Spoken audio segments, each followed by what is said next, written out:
अस्सलाम वालेकुम प्यारे पाकिस्तानियों, मैं उबैद रहमान एक बार फिर हाज़िर खिदमत हूँ। दोस्तों, जब मैंने अपने मीडिया चैनल्स की इंटेलेक्चुअल बयानियत एक्सपोज करने की काविश शुरू की तो अपनी सबसे पहली वीडियो में मैंने आपको फेक न्यूज़ और झूठे प्रोपेगेंडा के अखराज और मकासद और नुकसानात बताए। आज मैं आपके सामने एक ऐसी फेक न्यूज़ का अहवाल रखने जा रहा हूँ जिसके नशर होने के बाद हुकूमत और इदारों में टकराव की सी सूरत हाल बन गई। ज़रा मुलाहिजा करें। तीसरी मुश्किल यह है कि वज़ीर आज़म ने अरकान पार्लियामेंट को 50 करोड़ रुपए के तरक्याती फंड्स देने का ऐलान किया है, जिस पर सुप्रीम कोर्ट के सीनियर जज जस्टिस काजी फाइज ईसा ने नोटिस लिया है।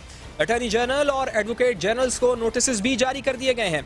ये बात भी बहुत अहम है कि इमरान खान खुद भी तरक्याती फंड्स देने के खिलाफ थे और इसे करप्शन समझा करते थे। नाज़रीन, ये फेक स्टोरी सबसे पहले 28 जनवरी को डॉन अखबार में शाया हुई कि वज़ीर आज़म इमरान खान ने अरकान असम्बली को तरक्याती फंड्स देने का फैसला कर लिया और इसके बाद इस खबर की तस्दीक किए बगैर इस पर तबसरे, तज्जिए, धुआंधार तकरीरें, अगली पिछली वीडियोस और न जाने क्या क्या एक तूफान बदतमीजी शुरू कर दी गई। बस देखते और सुनते जाएं। सबने अपना शौक पूरा किया। इंतखाबात से पहले अरकान असेंबली को दी जाने वाली फंडिंग को करप्शन की इब्तिदा कहा गया। दुनिया भर की मिसालें भी दी गई। 94 अरब रुपया ये शाहिद खाकान अब्बासी ने डेवलपमेंट फंड के नाम पे नून लीग के एमएनएस को दे रहा है। ये इधर से करप्शन शुरू होती है। कौन सी दुनिया की डेमोक्रेसी के अंदर एमएनएस और एमपीएस को डेवलपमेंट फंड मिलते हैं? डेवलपमेंट फंड तहरीक इंसाफ में नहीं मिलेगी किसी को।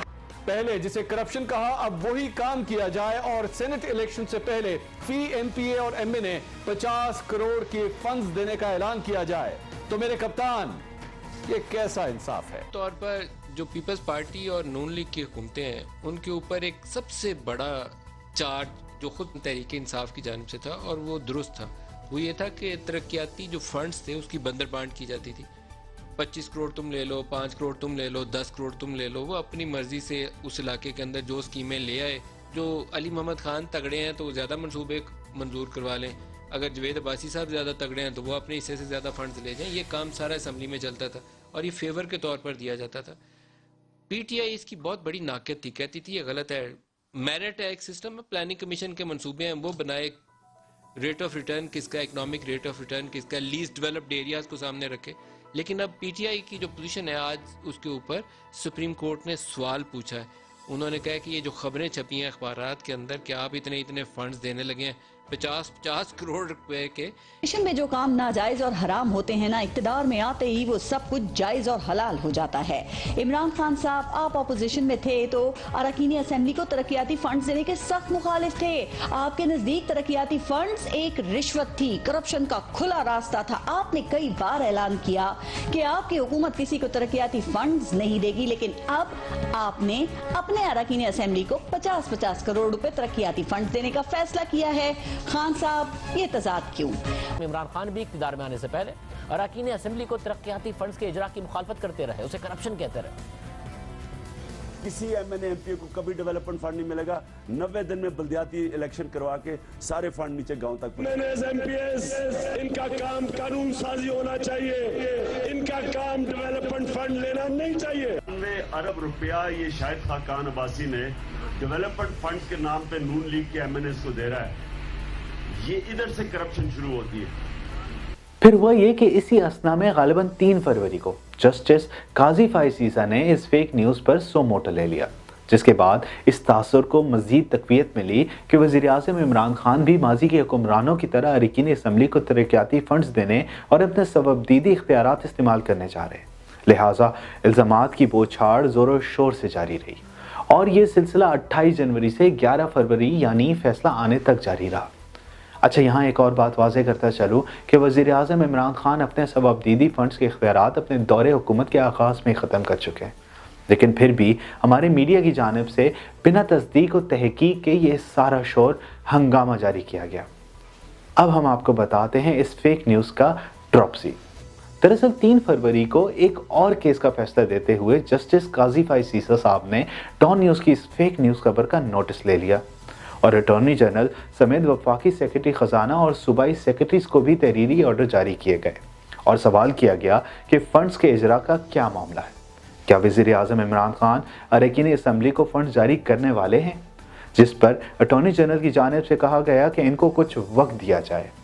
वफाकी हुकूमत दीगर मुतल्लिका अहदेदारान से मालूमात लेकर अदालत को आगाह कर देंगे, जिस पर जस्टिस काजी फाइज ईसा ने अगली समाअत 10 फरवरी तक मुलतवी कर दी और ये case chief justice of Pakistan justice Gulzar Ahmad को भिजवा दिया। 10 फरवरी को सुप्रीम कोर्ट के 5 रुकनी बेंच ने chief justice of Pakistan justice Gulzar Ahmad की सरबराही में केस की समाअत की। 10 फरवरी को अटॉर्नी जनरल ऑफ पाकिस्तान ने जवाब के तौर पर गालिबन वज़ीर आज़म प्रिंसिपल सेक्रेटरी का खत जमा कराया, जिसमें वाज़ेह तौर पर इनकार किया गया कि किसी रुकन असम्बली को फंड जारी नहीं किए जा रहे। जस्टिस फाइज ईसा ने इस पर सवाल किया कि इस खत पर वज़ीर आज़म और सेक्रेटरी ख़जाना के दस्तखत नहीं हैं, जिस पर समाअत अगले रोज़ तक मुलतवी हो गई और 11 फरवरी को chief justice of Pakistan justice Gulzar Ahmad ने इस केस का फैसला सुना दिया। ये फैसला सुप्रीम कोर्ट ऑफ पाकिस्तान की वेबसाइट पर मौजूद है। जस्टिस गुलजार अहमद ने लिखा है कि अटॉर्नी जनरल ऑफ पाकिस्तान ने सेक्रेटरी ख़जाना से दस्तखत शुदा रिपोर्ट्स अदालत में जमा कराई, जिसमें वाज़ेह तौर पर लिखा है कि मौजूदा बजट के निज़ाम के तहत वज़ीर आज़म, वफाकी वज़ीर, पार्लियामेंटेरियन या किसी और शख्स का कोई सबअबदीदी फंड मुख्तस नहीं किया गया, जैसा कि ये अखराजात किसी शख्स के लिए नहीं हैं और ना ही किसी मुतालबे पर जारी किए जा सकते हैं। सिर्फ और सिर्फ कौमी असम्बली से ही इसे अप्रूव किया जा सकता है। चीफ जस्टिस ऑफ पाकिस्तान ने मजीद लिखा कि यह भी देखा गया कि आइन के आर्टिकल 248 के तहत वज़ीर आज़म को इस्तिस्ना हासिल है। इसके बावजूद इन्होंने न सिर्फ हमारे अहकामात का एहतराम किया बल्कि इस तायीद के साथ रिपोर्ट पर दस्तखत भी किए। वज़ीर आज़म के ये अल्फाज यहाँ कोट किए गए हैं कि वफाकी हुकूमत की जानिब से पार्लियामेंटेरियंस में कोई फंड्स तकसीम नहीं किए गए। इससे मुतल्लिक मीडिया ने जो रिपोर्ट किया वो गलत है। तरक्याती स्कीमों के लिए लेजिस्लेटर्स को पैसे नहीं दिए जाएंगे। इसके बाद फैसले में चारों सूबों की जानिब से दिए गए जवाबात कोट करके रिमार्क्स दर्ज हैं। फिर यहाँ इस फैसले के छठे नकात में एक और अहम बात लिखी है, जिसको आपके सामने ट्रांसलेट कर देते हैं। छठे पॉइंट में लिखा है कि इस मौका पर हम में से एक यानी जस्टिस काजी फाइज ईसा ने कुछ डॉक्यूमेंट्स की फोटोकॉपीज भी अदालत में सामने रखी कि ये इन्हें नामालूम ज़राए से मौसूल हुई हैं और इसकी सदाकत के बारे में वो यकीन से नहीं कह सकते, जिस पर अटॉर्नी जनरल ने सवाल उठाया कि इन डॉक्यूमेंट्स की ऑथेंटिसिटी पर सवालिया निशान है, इसलिए इसे रिकॉर्ड का हिस्सा नहीं बनाया जा सकता। इन्होंने मजीद कहा कि जिस केस में जज खुद कंप्लेनेंट हो इसे वो केस नहीं सुनना चाहिए। इसीलिए चीफ जस्टिस ऑफ पाकिस्तान ने ये ऑब्जर्व किया कि ऐसे हालात में मुअज़्ज़िज़ जज साहिब के लिए ऐसा केस सुनना मुनासिब नहीं, चूँकि मुअज़्ज़िज़ जज साहब ने ज़ाती हैसियत में वज़ीर आज़म के खिलाफ पिटिशन दायर कर रखी है। इसीलिए गैर जानिबदारी के उसूल के मुताबिक यही जज साहिब के लिए बेहतर है कि वो वज़ीर आज़म इमरान खान से मुतल्लिक कोई भी केस ना सुने। ये तो था एक फेक न्यूज़ का सारा ड्रॉप सीन। अब 11 फरवरी को ये फैसला आ गया और सब क्लियर हो गया कि कोई फंड जारी नहीं हो रहे, ना हुए हैं और ना होंगे। अब सवाल ये है कि क्या किसी एंकर, किसी चैनल, किसी अखबार ने अपने रवैये की माफ़ी मांगी? कोई माजरत की? नहीं। ये हैं हमारी सहाफ़ती इक़दार। नाज़रीन, इंटेलेक्चुअल बदयानती को एक्सपोज करना वाइट कॉलर क्राइम को पकड़ने जितना मुश्किल होता है, क्योंकि इतनी बारीक बीनी से झूठ सच मिक्स होता है कि आप पकड़ नहीं सकते। ज़रा मुलाहिज़ा करें नदीम मलिक साहब ने कितने सोफिस्टिकेटेडली झूठ और सच को मिक्स किया है। अली साहब, बहुत से लोगों का ख्याल ये है कि आपने जस्ट बिफोर सेनेट इलेक्शन अगर ये पैसे उनको एलोकेट किए हैं कि 50-50 करोड़ की स्कीमें लाओ, तो ये एक ब्राइब है, सियासी रिश्वत जिसे कहते हैं। नहीं, मैं ऐसे एग्री नहीं करता। दो बातें हैं इसमें। एक तो उसूली तौर पे जो है ये सवाल बनता ही नहीं है, क्योंकि अगर ब्राइब सवाल नहीं बनता सर। नहीं, मैं अर्ज कर लूँ ना, इसमें टेक्निकल फ्लॉ है आपके इस आर्गूमेंट में। अगर ब्राइब देनी होगी, कोई एमएनए 50 करोड़ के फंड्स रकियाती देने का आपको दिया गया सवाल कर लिया ना। मैं गलत जवाब दूंगा, लेकिन जवाब तो मेरा आप मुझे जिस तरीके से मुझे गलत जवाब देने दें, लेकिन जवाब तो देने दें। सवाल की वजाहत जाननी चाहिए। मेरे बड़े भाई बैठे हैं, सेनेटर साहब बैठे हैं। सर, आप मुझे बताएंगे कि जो आप पास हुए थे, कोई एमएनए ने वोट दिया था या एमपीए ने? जी, या एमपीएस पैसा। ये फंड पहले तो कोई एमएनएस के लिए है नहीं। एमएनएस भी इस्लामाबाद में वोट देते हैं। ये पैसे सर मैं अर्ज कर लूं, ये पैसे 50-50 करोड़ आप लोगों को मिले? सर मैं अर्ज कर लूं, जवाब दे दूं। अगर ब्राइब होता تو یہ ایم پی ایس کو ملتا جنہوں نے ووٹ ڈالنا ہے, جو ان کے الیکٹورل کالج ہیں نمبر 1. سر 50 کروڑ پر پرائم منسٹر نے کہا کہ ایک ایک ایم این اے کو ترقیاتی فنڈز میں سے اپنی پسند کی اسکیمیں لیں. بات سن لیا کریں. Sir you are not answering my question. دوسرا آپ کوسچن ویٹ کر رہے ہیں. دوسرا ایس ڈی جیز جو پہلے ایم ڈی جیز ہوا کرتے تھے, ایس ڈی جیز جو سسٹینیبل ڈیولپمنٹ گولز ہیں کہ علاقے کے عام لوگوں کے پانی, بجلی, گیس وغیرہ کے مسائل. اچھا اس کا طریقہ کار یہ ہم نے نہیں ڈیوائز کیا, یہ پیپلز پارٹی اور نون کے دور سے ہے کہ علاقے. سر وہ تو چور ڈاکو مافیاز ہیں, ان کی مثال کیوں دیتے ہیں؟ آپ کو 50 کروڑ پرائم منسٹر میں اپنی بات کر لوں, آپ اس کو ڈس ایگری کر لیں. سر مجھے جواب تو دے دیں 50 کروڑ روپے کی آپ کو ایلوکیشن ملی. ایم این اے کو کوئی نہیں ہے. کس کو ملی ہے 50 کروڑ؟ بتاتا ہوں نا. ایس ڈی جیز کا جو تھا 15 کروڑ اس کی ایک لمٹ تھی. 15 کروڑ تک کسی بھی علاقے سے لوگ اپنی تھرو ڈپٹی کمشنر اپنی اسکیمیں دے سکتے تھے کہ یہاں پانی چاہیے, یہ چاہیے, وہ چاہیے. اس کی لمٹ انہوں نے بڑھائی ہے 50 تک. 50 کر دی. لیکن ایم این اے کو نہیں دیا. نہیں ایم این اے کا استحقاق نون لیگ والے 50 کروڑ روپے لفافے میں ڈال کے وہ ایم این اے کی جیب میں ڈالتے تھے. آپ نے تو بڑا کچھ کرتے ہیں نا. نون تو نون ہے, لیکن نون ویسے انا للہ و انا الیہ راجعون. لیکن ایم این اے کو ڈائریکٹلی کوئی فنڈنگ نہیں ہے. اسی طریقے سے ہے جو ماضی کے حکومتوں میں. سر معذرت کے ساتھ یہ لاجک درست نہیں ہے.